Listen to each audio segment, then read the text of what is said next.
homes stolen. My signature was forged. That wasn't my signature. Notaries impersonated to steal houses out from under homeowners. Is it easy to impersonate a notary in Pennsylvania? Yes, it is. The NBC 10 investigators showed one state lawmaker just how easy it is. We ordered a notary. NBC investigators, yes, I see exactly. I think it underscores the real problem.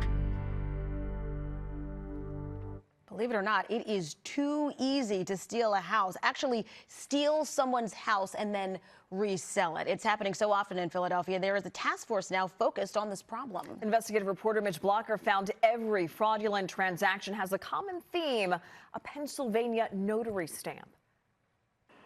Desiree Davis's North Philly rental property was in between tenants. I wanted to get it back up and running to rent it out.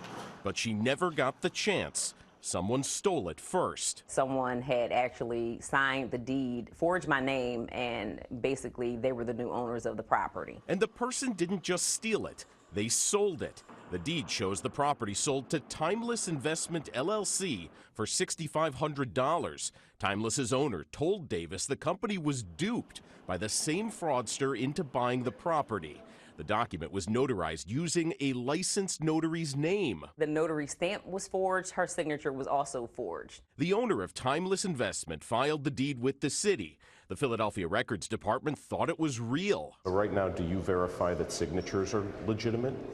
No, and that's really not something we would be capable of doing. Philadelphia's Records Commissioner Jim Leonard said his office sorts and files an average of 150,000 documents a year. He said that's too many to check. Even if they could see the real notary signature and the purported notary signature, they don't have the abilities to essentially be a handwriting expert to tell whether a signature is actually true or not. According to the mayor's office, at least 111 Philadelphians have reported deed fraud so far in 2019. In 2018, there were 136 allegations. I am completely convinced that this is so underreported that it's really ugly. Retired FBI agent Art Fitzmyer warns people about deed theft. He says technology makes it easy to forge signatures and impersonate a notary. But notary stamps, it's a game, and anybody can play it. Real notaries know their credibility is under attack. You could trust a notary. You can't trust somebody who's impersonating being a notary. But how would you know? You probably don't. As president of the state association, Mark Aronson represents 41,000 Pennsylvania notaries. It's easy for anybody to make a rubber stamp. It's easy for anybody to buy a rubber stamp. Maybe too easy. And personalized. It's not illegal to buy or sell a notary stamp. NBC 10 investigators. It took us 5 minutes and cost $26 to buy one online. Took a week to get here. It's just like we ordered it. NBC 10 investigators, Commonwealth of Pennsylvania notary seal. With it, we can pass for a real notary, as long as no one checks to see if we're licensed. And coming up on NBC 10 News at 5, we're going to use our stamp to show a state lawmaker how easy it could be to steal a house. And we also found the person on the deed to Davis's North Philadelphia property. We'll show you what she plans to do with it. And of course, you can check out tips on how to protect your home right now on NBC10.com, as well as our free app. That is incredible. It took you 5 minutes and $26. $26. To make your own fake notary stamp. You can put in any name you want. We put in NBC 10 investigators. Next hour, you're going to see how we used it. It couldn't have been much easier than that. It's pretty easy. Get online and there you go. The real solution might be with technology, because we're talking about a stamp that's been in use for decades. Yeah. Right. And that's supposed to be the protection. And nobody's checking over at the deed office. All right. We'll see you next hour. Thanks. Thanks. You'd think that stealing an entire home would be pretty difficult, right? Well, the NBC 10 investigators found this fraud can be easy to commit. Almost 250 Philadelphia homes have been reported stolen in the last 2 years. NBC 10 investigative reporter Mitch Blocker went shopping to show just how easy it is. There are certain things you need to steal a house: a blank deed to fill out, some forged signatures, and a notary stamp. We bought one online for $26 and made it look like the real thing, using State Senator Lawrence Fernazzi's home address.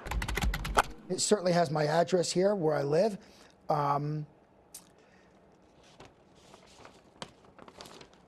There's my signature, which is much, I will say, is much, much better than the way I sign my name. We showed the senator how easy it can be to fill out a fake deed. He said we had everything we needed to steal his property. I think there has to be something done at the notary level as well, too, to ensure that that there's verification and credibility on the folks that are getting that the stamps are credible. Regulating notaries falls to the Pennsylvania Department of State. We wanted to speak with the Department of State about how they regulate notaries, about how they cut down on fraudulent deeds in Pennsylvania, but no one would agree to an interview. In an email, a spokesperson told us the department is a complaint-driven agency, and it investigates any potential violation it becomes aware of. The department has 2 attorneys on the Fraudulent Conveyances Task Force, set up in Philadelphia to combat deed fraud. Judy Berkman chairs the task force. The Department of State wouldn't talk to us. They wouldn't schedule an interview. Okay.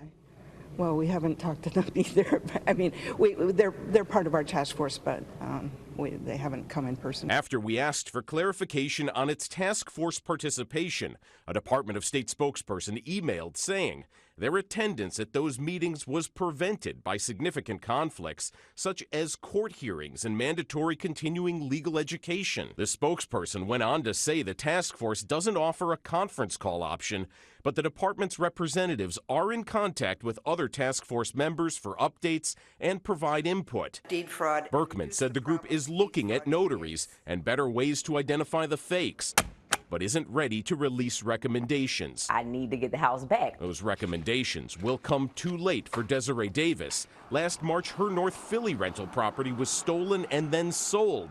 But we were able to give her some good news. We tracked down the buyer, who through an attorney said she's a victim too, being out the cost of the home and repairs that her company made to it. Her lawyer told us Davis will be getting back her property soon, once a new deed can be signed and delivered. I just want my house back. For the investigators, I'm Mitch Blocker, NBC 10 News.